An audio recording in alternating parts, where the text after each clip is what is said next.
Human, all too inhuman. On the formation of a new genre, hysterical realism. A genre is hardening. It is becoming easy to describe the contemporary idea of the big, ambitious novel. Familial resemblances are asserting themselves, and a parent can be named. He is Dickens. Such recent novels as The Ground Beneath Their Feet, Mason and Dixon, Underworld, Infinite Jest, and now White Teeth overlap rather as the pages of an atlas expire into each other at their edges.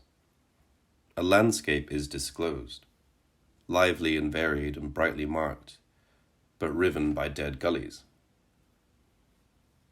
The big contemporary novel is a perpetual motion machine that appears to have been embarrassed into velocity. It seems to want to abolish stillness, as if ashamed of silence, as it were, a criminal running endless charity marathons. Stories and sub-stories sprout on every page as these novels continuously flourish their glamorous congestion. Inseparable from this culture of permanent storytelling is the pursuit of vitality at all costs. Indeed, vitality is storytelling, as far as these books are concerned. If, say, a character is introduced in London, call him to be och no to be, that is, to be or not to be. Ha! Then we will be swiftly told that he has a twin in Delhi, called Boit, which is an anagram of Toby, of course, who, like Toby, has the same very curious genital deformation, and that their mother belongs to a religious cult based, oddly enough, in the Orkney Islands, and that their father, who was born at the exact second that the bomb was dropped on Hiroshima, has been a Hell's Angel for the last 13 years, but a very curious Hell's Angel group it is, devoted only to the fanatical study of late Wordsworth, and that Toby's mad left-wing aunt was curiously struck down when Mrs. Thatcher was elected Prime Minister in 1979 and has not spoken a word since. And all this over many pages before poor Toby Oknatubby has done a thing or thought a thought. Is this a caricature, really? Recent novels, veritable relics of St. Vitus by Rushdie, Pynchon, DeLillo, Foster Wallace and others, have featured a great rock musician who, when born, began immediately to play air guitar in his crib, Rushdie. A talking dog, a mechanical duck, a giant octagonal cheese, and two clocks having a conversation, Pynchon. A nun called Sister Edgar, who is obsessed with germs and who may be a reincarnation of J. Edgar Hoover, and a conceptual artist painting retired B-52 bombers in the New Mexico desert, DeLillo. A terrorist group devoted to the liberation of Quebec called the Wheelchair Assassins, and a film so compelling that anyone who sees it dies, Foster Wallace. Zadie Smith's novel features, among other things, a terrorist Islamic group based in North London with a silly acronym, Kevin, an animal rights group called Fate, a Jewish scientist who is genetically engineering a mouse, a woman born during an earthquake in Kingston, Jamaica in 1907, a group of Jehovah's Witnesses who think that the world is ending on December 31st, 1992, and twins, one in Bangladesh and one in London, who both break their noses at about the same time. This is not magical realism. It is hysterical realism. Storytelling has become a kind of grammar in these novels. It is how they structure and drive themselves on. The conventions of realism are not being abolished, but, on the contrary, exhausted and overworked. Appropriately, then, objections are not made at the level of verisimilitude, but at the level of morality. This style of writing is not to be faulted because it lacks reality, the usual charge against botched realism, but because it seems evasive of reality while borrowing from realism itself. It is not a cock-up, but a cover-up. One is reminded of Kierkegaard's remark that travel is the way to avoid despair. For all these books share a bonhomous, punning, lively serenity of spirit. Their mode of narration seems to be almost incompatible with tragedy or anguish. Indeed, Underworld, the darkest of these books, carries within itself, in its calm profusion of characters and plots, its flawless carpet of fine prose on page after page, a soothing sense that it might never have to end, that another 1,000 or 2,000 pages might easily be added. There are many enemies, seen and unseen, in Underworld, but silence is not one of them. The optimism of all this vitality is shared by many readers, apparently. Again and again, one sees books such as these praised for being cabinets of wonders. Bright lights are taken as evidence of habitation. The mere existence of a giant cheese or a clone mouse or several different earthquakes in a novel is seen as meaningful or wonderful, evidence of great imaginative powers. And this is because too often these features are mistaken for scenes, as if they constituted the movement or the toil or the pressure of the novel, rather than taken for what they are, props of the imagination, meaning's toys. The existence of vitality is mistaken for the drama of vitality.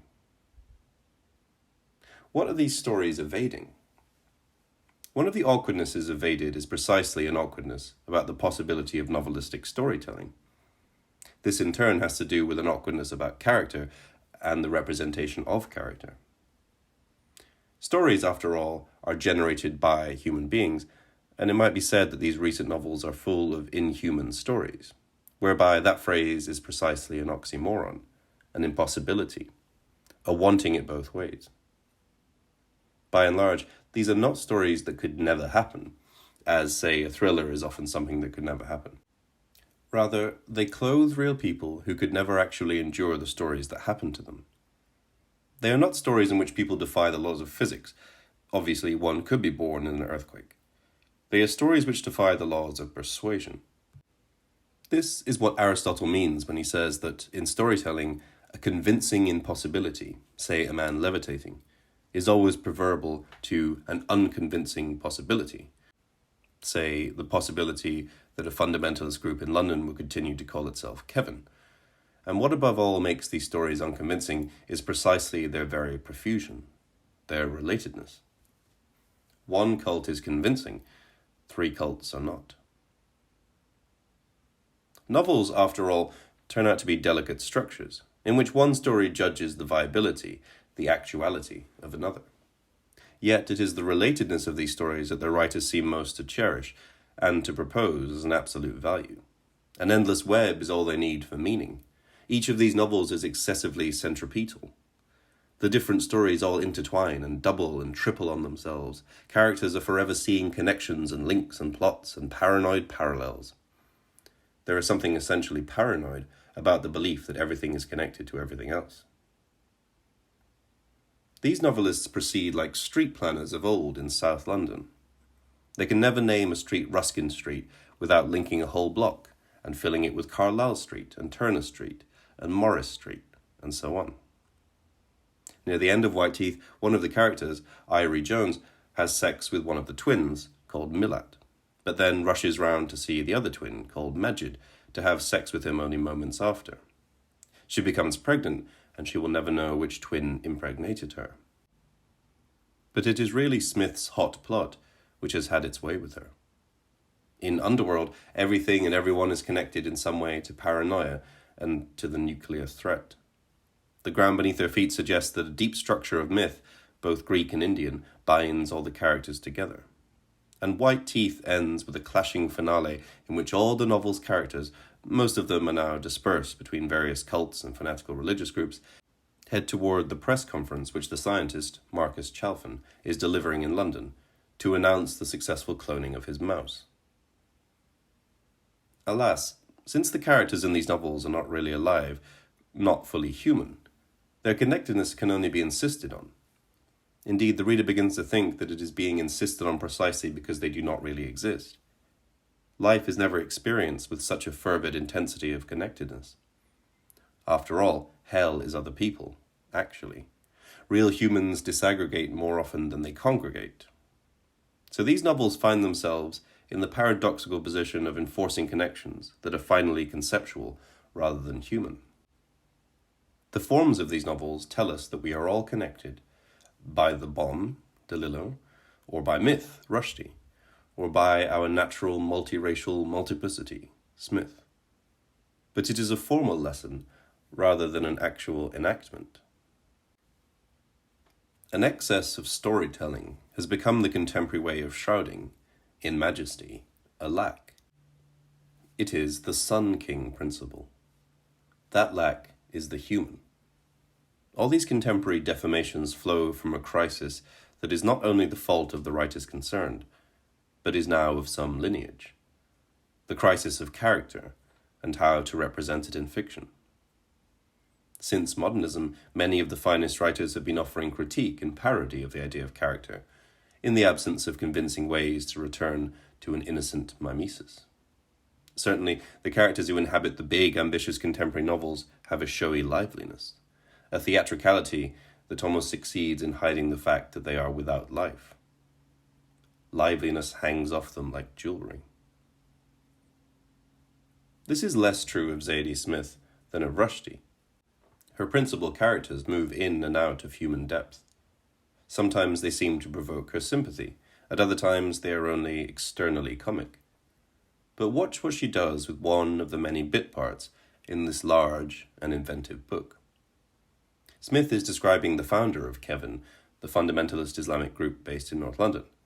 She tells us that he was born Monty Clyde Benjamin in Barbados in 1960, the son of two poverty-stricken barefoot Presbyterian dipsomaniacs, and converted to Islam at the age of 14. At 18, he fled Barbados for Riyadh, where he studied the Quran at the Al-Imam Muhammad Ibn Saud Islamic University. He was 5 years there, but he became disillusioned with the teaching and returned to England in 1984. In Birmingham, he locked himself in his aunt's garage and spent 5 more years in there, with only the Quran and the fascicles of endless bliss for company. He took his food in through the cat flap, deposited his shit and piss in a Coronation biscuit tin and passed it back out the same way, and did a thorough routine of press-ups and sit-ups to prevent muscular atrophy. The Selly Oak reporter wrote regular bylines on him during this period, nicknaming him the Guru in the Garage. In view of the large Birmingham Muslim population, this was thought preferable to the press desk favoured suggestion, the loony in the lockup, and had their fun interviewing his bemused aunt, one Carleen Benjamin, a devoted member of the Church of Jesus Christ of Latter-day Saints. Clearly, Smith does not lack for powers of invention. The problem is that there is too much of it. The passage might stand, microcosmically, for the novel's larger dilemma of storytelling. On its own, almost any of these details, except perhaps the detail about passing the shit and piss through the cat flap, might be persuasive. Together, they vandalize each other. The Presbyterian dipsomaniacs and the Mormon aunt make impossible the reality of the fanatical Muslim. As realism, it is incredible. As satire, it is cartoonish. As cartoon, it is too realistic. And anyway, we are not led toward the consciousness of a truly devoted religionist. It is all shiny externality, all caricature. It might be argued that literature has only very rarely represented character. Even the greatest novelists, such as Dostoevsky and Tolstoy, resort to stock caricature, didactic speaking over characters, repetitive leitmotifs, and so on. The truly unhostage writer, such as Chekhov, is rare. Buddenbrooks, a beautiful novel written by a writer only a year older than Zadie Smith, makes plentiful use of the leitmotif as a way of affixing signatures to different characters. Yet, how these tagged characters live. Less great but very distinguished writers indulge in the kind of unreal symbolic vitality now found in the contemporary novel. Consider the autodidact in Sartre's Nausea, who is somewhat unbelievably working his way alphabetically through an entire library, or Grand, the writer in The Plague, who somewhat unbelievably writes the first line of his novel over and over again. Dickens, of course, is the great master of the leitmotif. Many of Dickens's characters are, as Forster rightly put it, flat but vibrating very fast. They are vivid blots of essence. They are souls seen only through thick, gnarled casings. Their vitality is a histrionic one. Dickens has been the overwhelming influence on post-war fiction, especially post-war British fiction. There is hardly a writer who has not been touched by him. Angus Wilson and Muriel Spark, Martin Amis's robust gargoyles, Rushdie's outsized characters, the intensely theatrical Angela Carter, the Naipaul of A House for Mr. Biswas, V.S. Pritchett's cocky salesman, and now Zadie Smith. In America, Bellow's genius for grotesquerie and for vivid external description owes something to Dickens. And what is Underworld but an old-fashioned Dickensian novel like Bleak House, with an ambition to describe all of society on its different levels? One obvious reason for the popularity of Dickens among contemporary novelists is that his way of creating and propelling theatrically alive characters offers an easy model for writers unable, or unwilling, to create characters who are fully human. Dickens's world seems to be populated by vital simplicities. He shows a novelist how to get a character launched, if not how to keep him afloat. And this glittering liveliness is simply easier to copy, easier to figure out, than the recessed and deferred complexities of, say, Henry James's character making. Put bluntly, Dickens makes caricature respectable for an age in which, for various reasons, it has become hard to create character. Dickens licenses the cartoonish, coats it in the surreal, or even the Kafkaesque, the Circumlocution Office. Indeed, to be fair to contemporary novelists, Dickens shows that a large part of characterization is merely the management of caricature. Yet, that is not all there is in Dickens, which is why most contemporary novelists are only his morganatic heirs. There is in Dickens also an immediate access to strong feeling, which rips the puppetry of his people, breaks their casings, and lets us enter them. Mr. Micawber may be a caricature, a simple univocal essence, but he feels, and he makes us feel.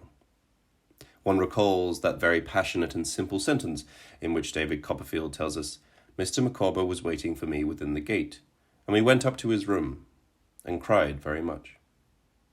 It is difficult to find a single moment like that in all the many thousands of pages of the big, ambitious contemporary books.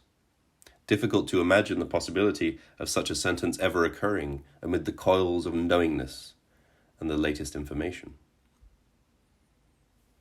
It is now customary to read 700-page novels, to spend hours and hours within a fictional world, without experiencing anything really affecting, sublime, or beautiful. Which is why one never wants to reread a book such as The Ground Beneath Her Feet, while Madame Bovary is faded by our repressings.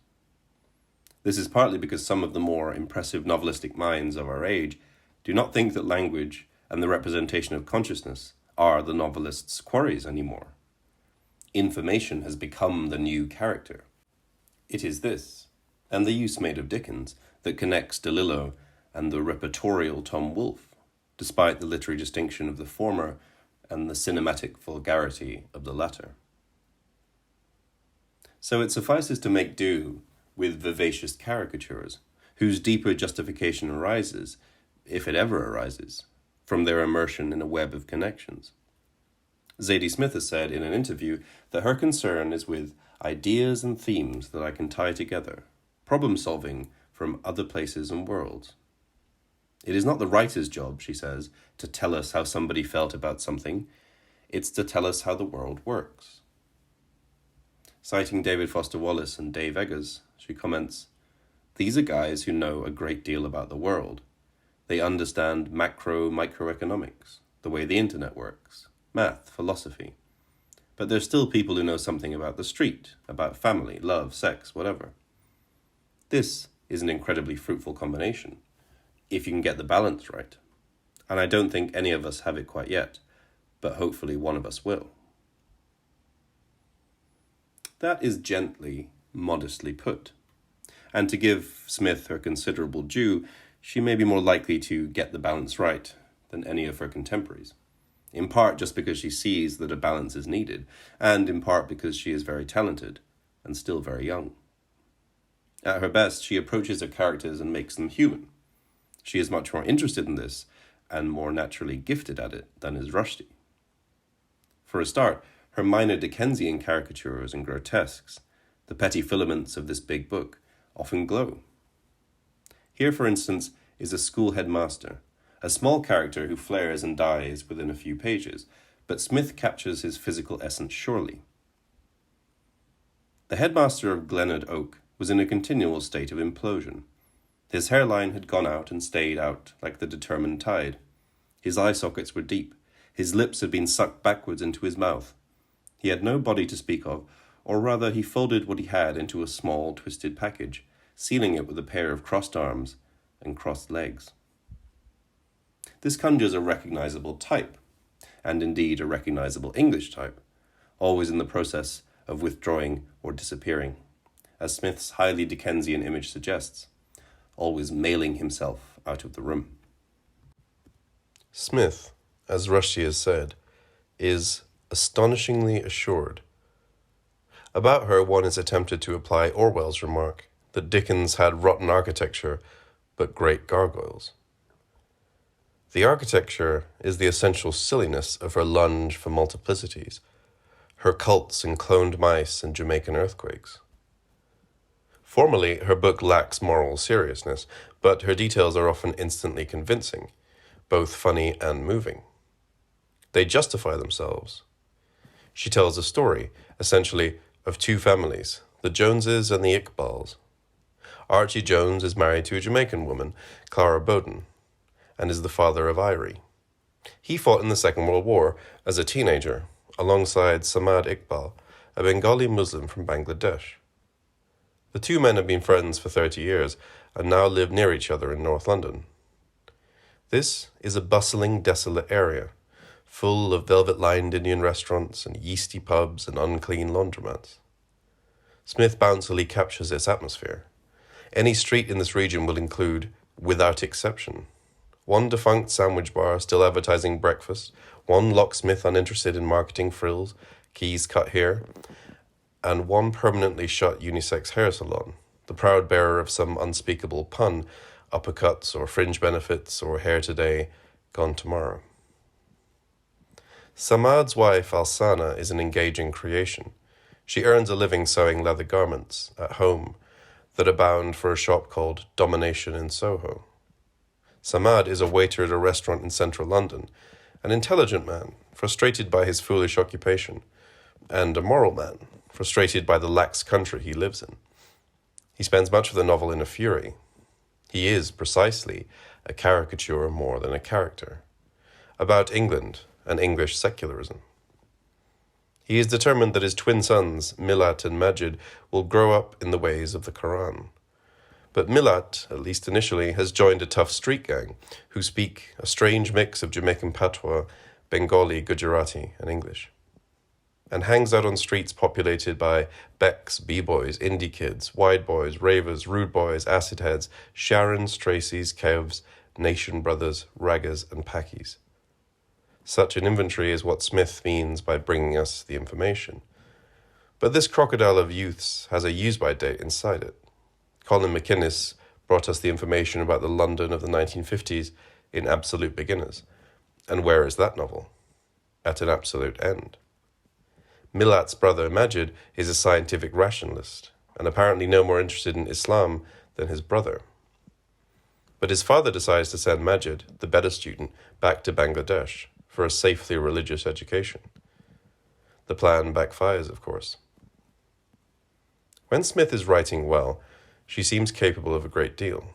At several moments, for example, she proves herself skilled at interior monologue, and brilliant in other passages at free indirect style.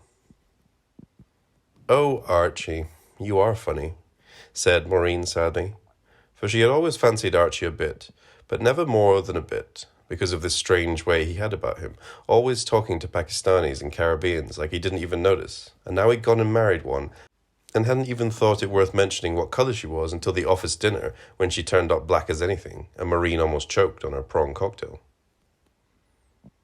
One of the novel's best chapters is a gently satirical portrait of the Chalfin family, middle-class North London Jewish intellectuals of impeccable smugness, with whom Milat, Majid, and Irie become involved.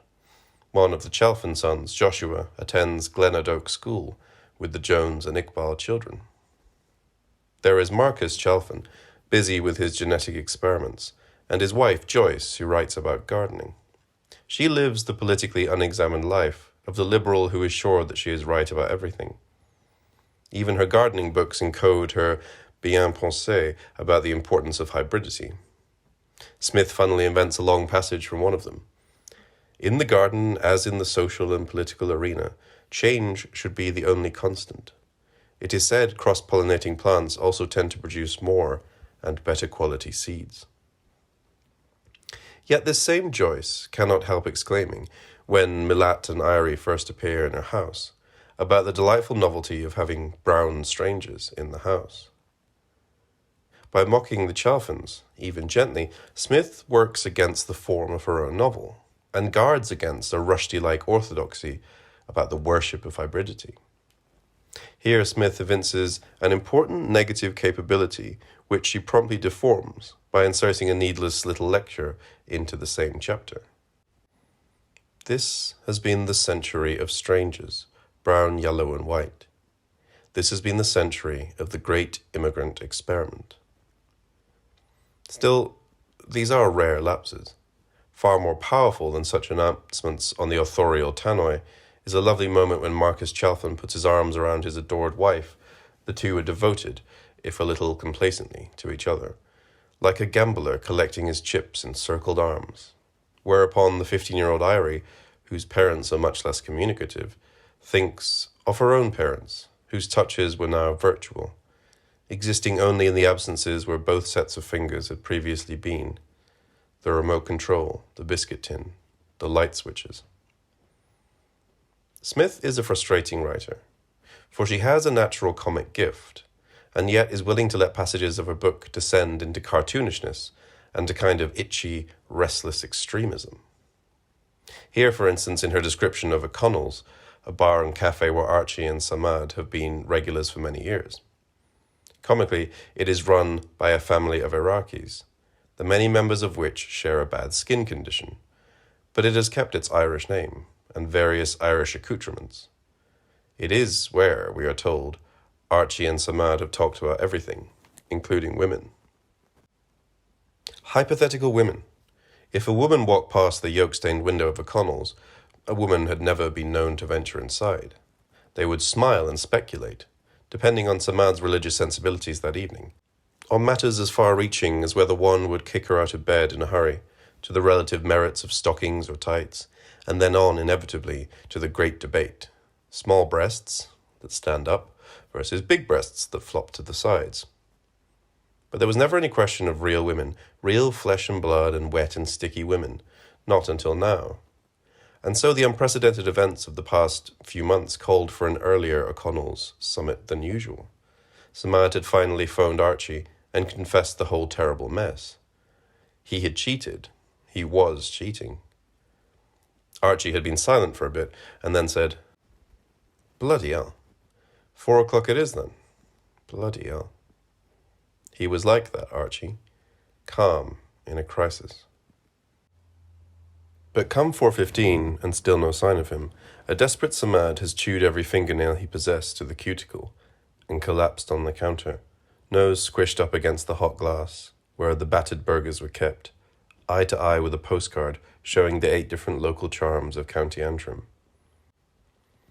Mickey, chef, waiter, and proprietor, who prided himself on knowing each customer's name and knowing when each customer was out of sorts, prized Samad's face off the hot glass with an egg slice. This kind of writing is closer to a low and unliterary comic style than it ought to be.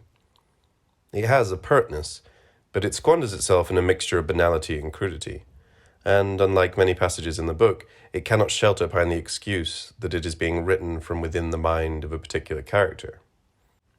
This is Smith as narrator, as writer.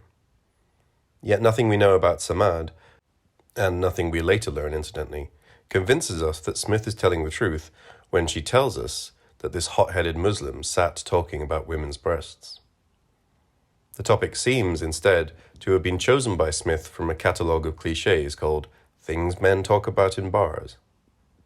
And then there is the extremism of the language. Samad is not just anxious, but has bitten his fingers down to the cuticles and has to be prized off the counter with an egg slice. It seems only a step from here to exploding condoms and the like. The language is oddly thick-fingered and stubs itself into the vernacular. That juvenile verb squished, for instance. It comports bewilderingly with sentences and passages elsewhere that are precise and sculpted. The first half of Smith's novel is strikingly better written than the second half, which seems hasty, the prose and wild plots bucking along in messy harnesses. Just as the quality of the writing undulates, sometimes from page to page, so Smith seems unable to decide exactly the depth of her commitment to the revelation of character. Samad offers a good example. Overall, he must be accounted a caricature, complete with Indian malapropisms and Indian or Bengali temperament, for he has, really, only the one dimension, his angry defense of Islam. Still, every so often Smith's prose opens out into little holidays from caricature, apertures through which we see Samad tenderly, and see his frustrations, such as the restaurant he works in.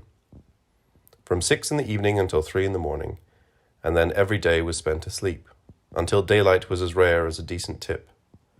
For what's the point, Samad would think, pushing aside 2 mints and a receipt to find 15 pence? What is the point of tipping a man the same amount you would throw in a fountain to chase a wish? This is breathtaking, and peers into a depth of yearning. It is very fine to link the tip to money thrown into a well, and to link both to Samad's larger desires. One wonders if Smith knows how good it is, for it is bewildering when, 30 pages later, she seems to leave Samad's interior and watch him from the outside, satirically and rather crudely. She is describing Samad's and Archie's war experiences, and the moment they first met. The tone wavers drastically around the mock heroic. Archie has been staring at Samad, and Samad, all of 19, malapropistically demands, "My friend, what is it you find so darn mysterious about me that it has you in such constant revelries? Is it that you are doing some research into wireless operators, or are you just in a passion over my arse?" We seem to be in the world of cartoons again. 40 pages later, Smith has a funny passage about Samad trying and failing to resist the temptation of masturbation. Samad becomes, for a while, an enthusiastic masturbator, on the arrangement, with Allah, that if he masturbates he must fast, as recompense. This, in turn, led to the kind of masturbation that even a 15-year-old boy living in the Shetlands might find excessive. His only comfort was that he, like Roosevelt, had made a new deal. He was going to beat, but he wasn't going to eat. As in the passage about O'Connell's, the question is one of voice. Again, Smith is not writing from inside Samad's head here. The sophomoric comparison to a boy in the Shetlands is hers.